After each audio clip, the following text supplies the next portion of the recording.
What's going on, everybody? Welcome to Sector for Nerds, and welcome back to another episode of Star Wars The Clone Wars Retro Discussions. Today, we're here to talk about Season 5, Episode 2, A War on Two Fronts. I said we because I didn't come alone today, you guys. Joining me once again on the channel, my good friend DJ. How you doing, man? Good, man. Howdy, partners. It's going to be a good discussion today, hopefully. This episode was directed by Dave Filoni and written by Chris Collins. The cookie for this episode: fear is a malleable weapon. Make sure you guys like this video and subscribe to the channel, and make sure to share this video with others to help support the channel. Plenty of great content every single week, you guys. You definitely don't want to miss out on any of it. So without any further ado, intro guy, let us know what's going down here at the start of this episode. Separatist takeover complete. Another Republic planet has fallen.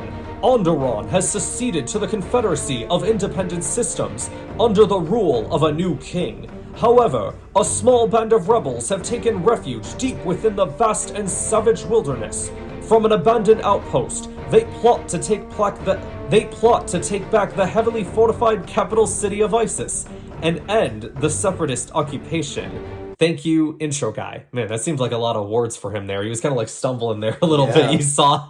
Is a guy in a slump these days? Yeah, apparently, man, apparently.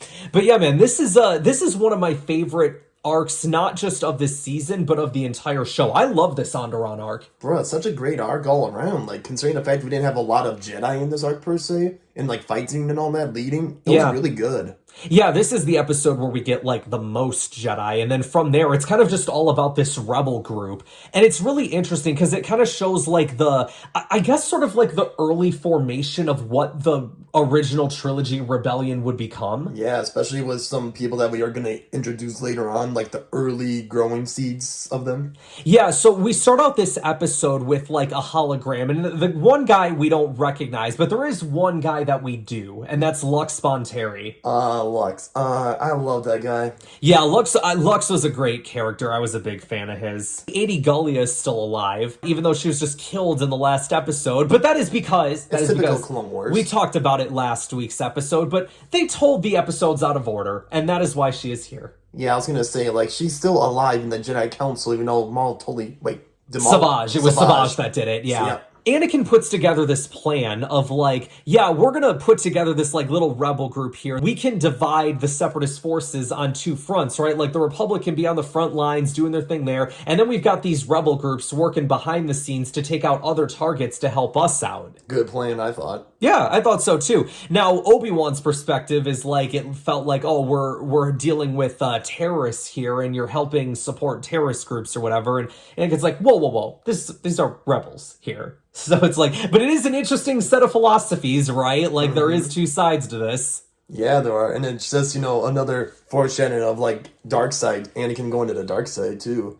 Because it's like, oh, no one agrees with me. Oh, so I must do my own thing and get my own way. Okay. So then they go to Onderon. Anakin's going to assemble a team. Obviously, he'll bring Ahsoka with. He'll bring Rex with. But Obi-Wan wants to go as well because, Anakin says, what? You don't trust me? And Obi-Wan goes, oh, too much. That's what worries me. Yep. Obi-Wan with those one-liners, as you always say. I love Obi-Wan. I'm telling you, he's the best comedy in Star Wars all time.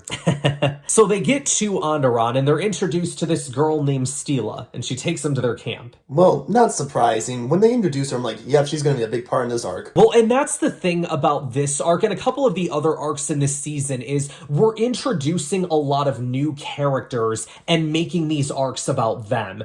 So, obviously this episode is going to start off with our Jedi heroes that we all know and love, but as this arc goes on, it's going to become more about, these newer characters. Like, we've got Lux Bonteri in here, we have this Steela girl, and then we've also got this other dude that goes by the name Saw Gerrera. Yep. Oh, man, I love the young Saw Gerrera, I'm not going to lie.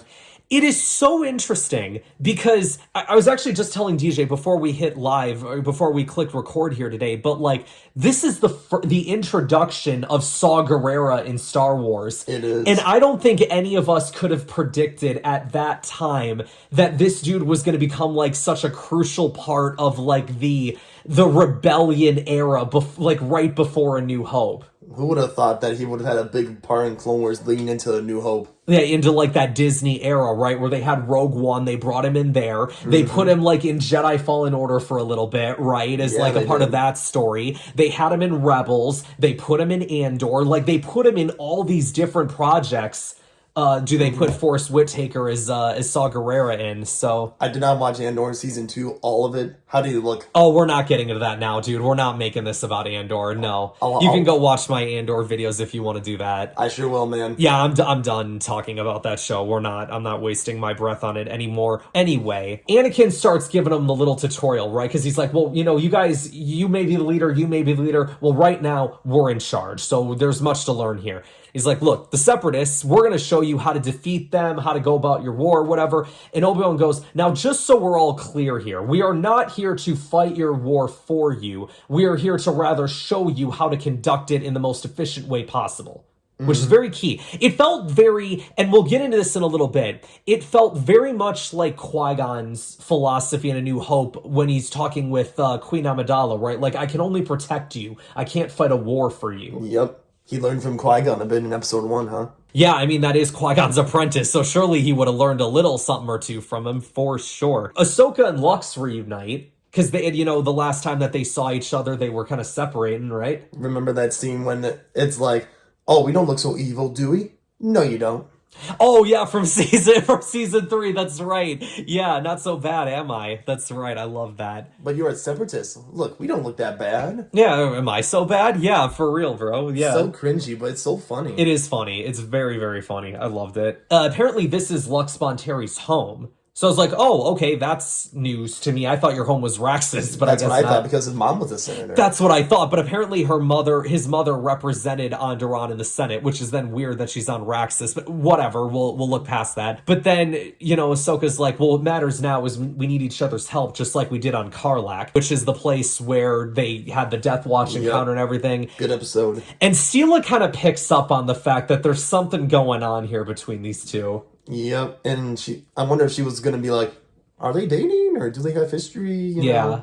For sure. Well, and then it also seems like she might be kind of jealous herself here. Because, you know, Lux Bonteri, she might have a thing for him. I don't know what is with these senators, but, you know, apparently they're a hit these days. Oh, yeah, for sure. Ahsoka starts teaching him how to take down the AATs, right? The Separatist tanks. And they're showing him, like, you got to take out this spot, and you got to take out the gunner spot. And so Rex kind of gives them through the visual tutorial. And so they pair off into teams of 2. Lux and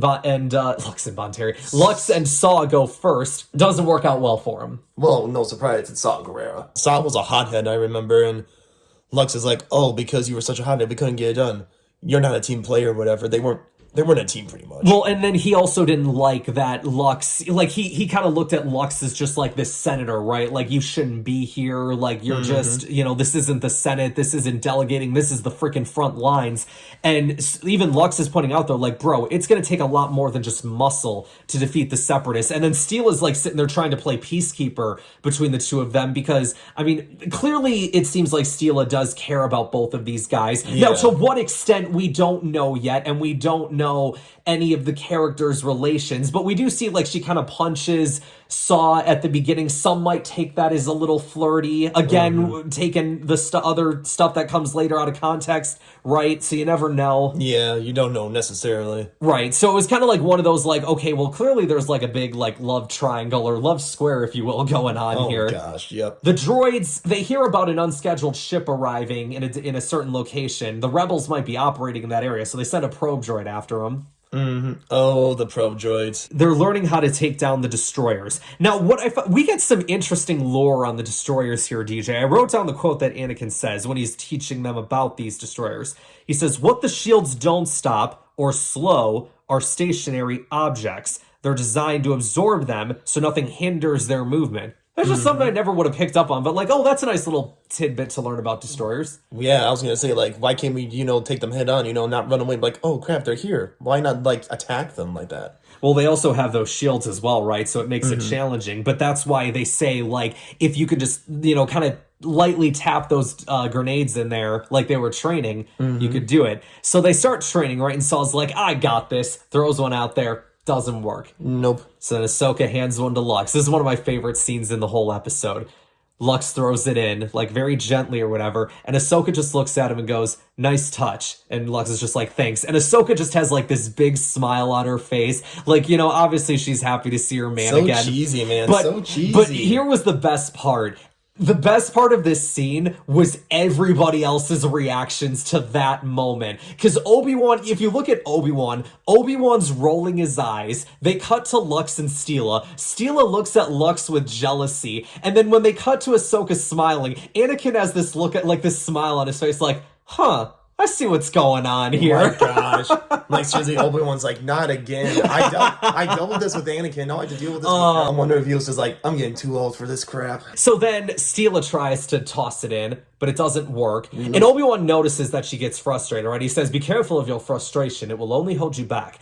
And Lux takes Steela's arm and tries to show her.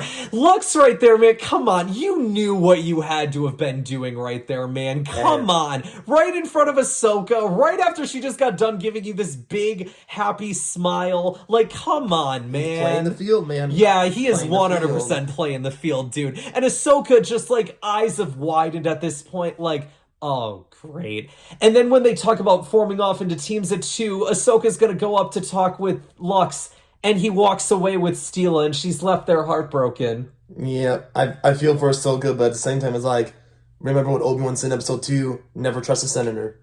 Oh, yeah, you're right, didn't he? Or, yeah, he said, like, don't trust politicians to Anakin, right? Yep, they're not to be trusted. Yeah. So, it's then funny, because then Saw walks in, and one could take what Saw said as, like, he was trying to hit on Ahsoka, because the way he said it, he's like, hey, Commander, so how about helping me practice? Oh, gosh, I mean, this episode was so cheesy, but it was funny. It was so funny. I was gonna say, there's certain moments that you could kind of look like, oh, this is Attack of the Clones level cheesy and stuff. I thought it was fine, because, like, I love this arc, and it gets better as it goes on. It was just so funny, because I'm like, yeah.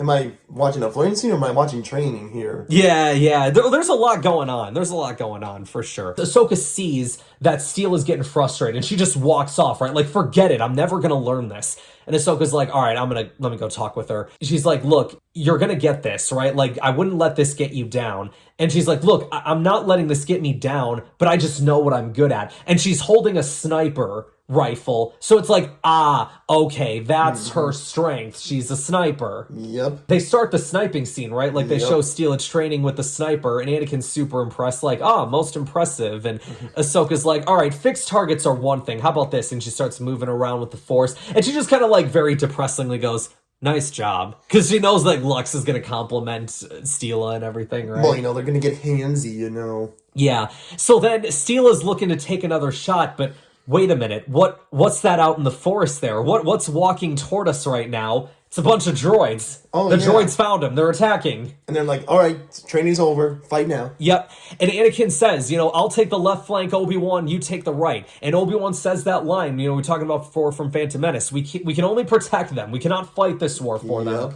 But he does offer to steal it. He says, look, Anakin, Ahsoka, and I can hold them off while you get your people out of here. But he says, you didn't teach us to run. And so they kind of stay in attack. Saw uses these disruptor bombs to take out the droids, which we had not seen until this point. I'm like, oh, these were just randomly brought in. Okay, we're using those, I guess. Star Wars, Clone Wars, let's bring in some stuff that we haven't used before and do it for one episode. Yeah, for sure. But that was only the first wave, because then in comes the tank. So then what do Lux and Saw have to do? The tag team move. They gotta try and take him down, and this time they succeed. Yeah, when it counted, it worked, Yeah, all they can do. Ahsoka goes to help. She goes to help Saw, and Steela helps Lux up. She's like, we need to clean you up. And Saw's like, I like it. You look more like a soldier than a politician. And Steela goes, well, maybe a good politician needs to get dirty every now and then, and gives him a look. So and I'm like, cheesy. Oh, here we go with the cheesy dialogue again. So cheesy, man, I swear. Like, it never stops, but it's so funny, man. I can't get rid of it. So then they all kind of regroup, and Obi-Wan's like, all right, take confidence from this victory, but just know there's going to be more droids coming now that they know your position. And Anakin's like, look, it doesn't matter. You guys are ready now. We got to go and take the capital city, right?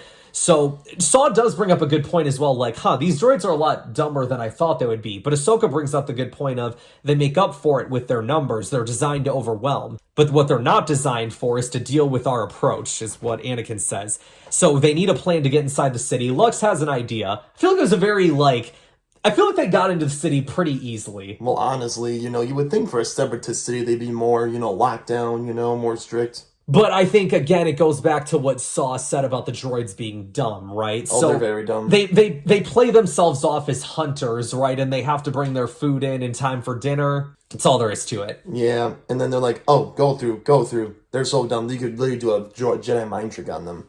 Yeah, right, if it wasn't a droid, do a mind trick for sure. They get inside the city, and Anakin looks at Lux, and he goes, we'll make sure you guys have the supplies that you need. And Ahsoka just pitches in, like, Rex and I'll take care of that. And Lux goes, good luck. And Steela and Ahsoka at the same time both go, you too. Lux has to know what he's doing at this point, right? Well, you know, like any other senator, he's like, you know what?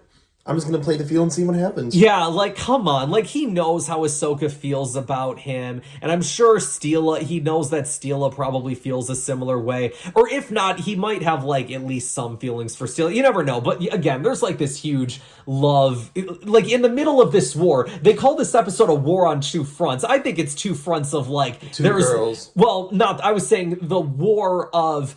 you know, the rebels versus the separatists, and then there's also the war of love between Ahsoka, Steela, Lux, Saw, you could maybe throw in there at this point. Like, seriously, that was so funny when they said war on two fronts when it's a love triangle and, you know, the rebels versus seppies. Yeah. So then the love drama kind of continues there at the end. Anakin and Obi-Wan have a quick chat with each other, and that's how the episode ends. Anakin and Obi-Wan leave with Rex. Ahsoka's like, yep, I'll stay here, and they just move on to the next episode. Yeah, so that was part 1 of 4 of the Onderon arc. This is one of my favorite arcs of the Clone Wars. Season 5, I've always said, is like one of my favorite seasons. So I'm very excited to continue this with you guys. Next week, we'll be talking about the episode Front Runners. DJ, you got any closing thoughts? Best arc all time. Watch the episode. Oh, you think this is like the best arc of all time? Well, in the brackets, according to the brackets on your channel. I think this one lost in the first round, I think. No, it did not. I think it did. Seriously? Oh, come on. Yeah, I know. I was really rooting for that one, too, because I really like this arc. Maybe more so than a lot of other people. I might be in the minority, but I love this arc. Oh, I still think it's one of the best arcs of all time. Yeah, oh, there we go. I'm not alone in that. No, you're not. That opinion there. All right, then, you guys. That's going to wrap us up for today. Make sure you like this video, subscribe to the channel, share this video with others to help support the channel, and we'll see you guys next time. DJ, thanks for joining. Thank you for having me, man. Peace out, guys. We've been ambushed by terrorists and need reinforcements. Let's hope they send a tank. Hear that? They've sent destroyers. Move!